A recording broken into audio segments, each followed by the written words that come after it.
I noticed this thing's called the Binge Watchers, and binge watching means watching multiple things in one sitting. So how about we review multiple movies at a time instead of just one? Plus, I'm too lazy to come up with enough dialogue for one movie to carry this for more than 5 minutes.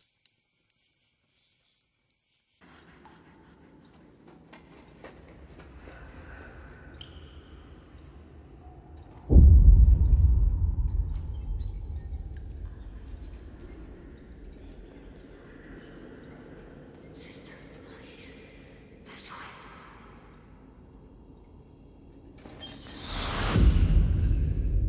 Hello?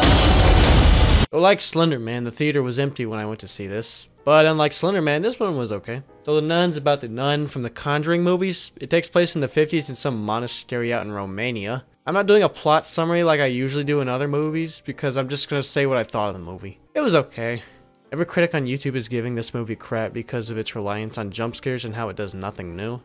I mean, yeah, they're right about that, but the movie also relied a lot more on atmosphere and creepy scenery. You got your creepy abbey, there's fog, spooky stuff. There's 3 main characters. One of them's an ancestor to Lorraine Warren, and they got the actress's sister to do her. It's fine because they gotta connect their whole Conjuring universe. It's fine. They got a priest who does stuff for the Vatican who had a bad thing happen to him during an exorcism that totally didn't remind me of that one guy from the Exorcist TV remake on Fox that I only watched half of before I said screw this. Last guy is some French dude that they call Frenchie. Some other guy on YouTube said he was over the top. I mean, he was fine. He had a couple of funny lines. He did what was needed of his character and all that crap. The acting was fine in this movie. They seem to know who to cast in these Conjuring-verse movies.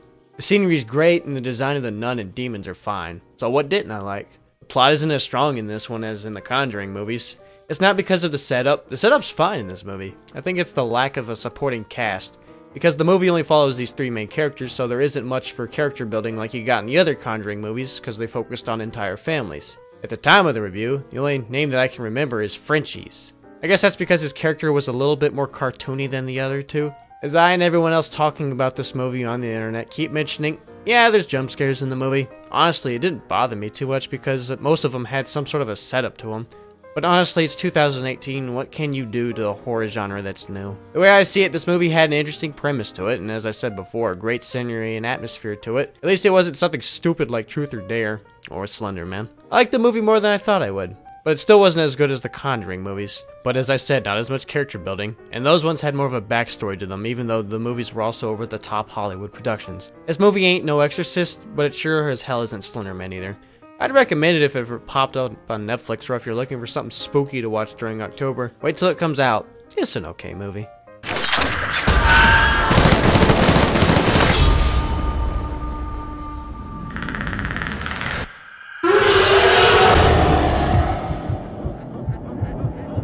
This movie wasn't as bad as I thought it was going to be honest.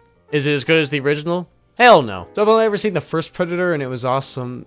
How's this one? As I said, it wasn't as bad as I thought it was going to be, but at the same time, it's just a generic action movie. It's nothing special and it offers nothing new to the Predator lore. As I said, I've only seen the first movie. I heard that they want to make 2 sequels though, so they could go somewhere with it. What did I like? Surprisingly, I liked a lot of the cast. There's this group of soldiers that all end up together near the beginning of the movie, and the dialogue between them is hilarious for the most part. I didn't like the main guy's son or that scientist chick. Kinda wish they weren't in it, but whatever. Also, the kid's acting was crap, and that's all I'm gonna say. How's the Predator?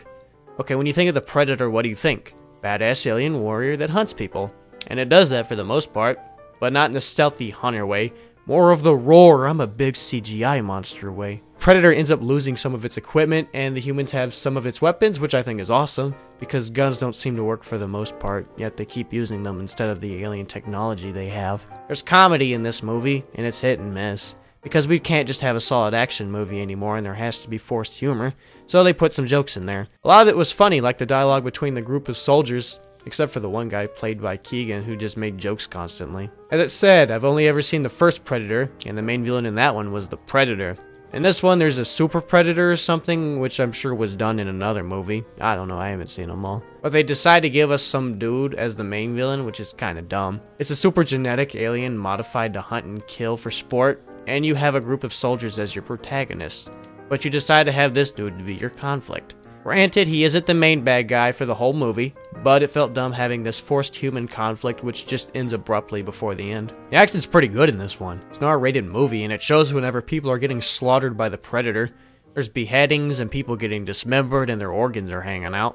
Cool stuff. But of course, you have other things like nobody reloading their weapons, or hey, our bullets aren't doing anything, but let's keep shooting anyways. Minor plot quips. Spoilers, by the way. The Predator comes to Earth to escape Super Predator because it needs to give humans a weapon to help fight them. But instead, it tries killing almost every person it comes across before being killed by the Super Predator. And you can't use language barrier as an excuse because it shows that they could translate their language through some computer thing on the ship. Also, the Super Predator wants to take the main character's son away for evolution purposes, but he just lets everyone escape in an RV right in front of him earlier in the movie. Don't say that he didn't need them at the time because he talks about there being human witnesses that he needs. And then later in the movie, he gets the kid and starts taking off in the ship, so our soldier guys jump on and try and stop it. The guns that didn't do hardly anything to the Predator seem to be super effective on their ships, because they managed to bring the thing down pretty quick. Well, then again, one guy jumped into the engine to sacrifice himself, but then you think, why didn't you just shoot the engine instead of the roof of the ship? Okay, so that's it for the quips. There's probably more, but I probably already forgot about them already. Should you go see this movie? I really wouldn't recommend it the same way I would recommend you watch the first Predator.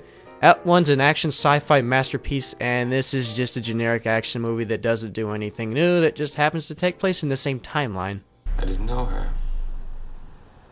I didn't know my daughter. I saw this one immediately after I finished The Predator because I have nothing better to do on my days off. So a father's daughter goes missing, and it's up to him to put the pieces together to find her, all from the perspective of his computer. But how was it? I can't believe I'm saying this, but this movie was awesome. I'm surprised at how good this movie was. I saw that it looked a lot like Unfriended and that they wouldn't be able to do much from just a computer monitor, but boy was I wrong. I'm not spoiling this one, so I'm not going to give any plot details away besides the opening. The opening 5 minutes of this movie were the best I've seen to a movie all year. Kinda had the same vibe as Up. So they get you invested in the father and his daughter, which makes the remaining hour and a half a real thriller. This movie was almost 2 hours long, and you'd think that it would start dragging because it's just from the computer monitor. Nope, kept my attention the whole time, and when it finally comes to an end, you feel like you went through this whole situation with the guy. I mean, technically you did, because almost anything that furthers the plot happens right on the guy's computer, and you learn everything and start piecing things together on what might have happened to her as he's learning them too. So you're immersed the whole movie. The acting in this movie was great. The guy who played as the father did an amazing job. Surprisingly, so did all the teens he had to interact with. I'm a fan of shows like The First 48 that show how crimes get solved as they happen, and this kind of gave off a vibe exactly like that. I actually love that this movie took place from the perspective of the guy's computer. I guess it's because it's a location that you're really familiar with and that there's certain websites you'd probably use yourself. It kind of makes you think what you would do in this situation.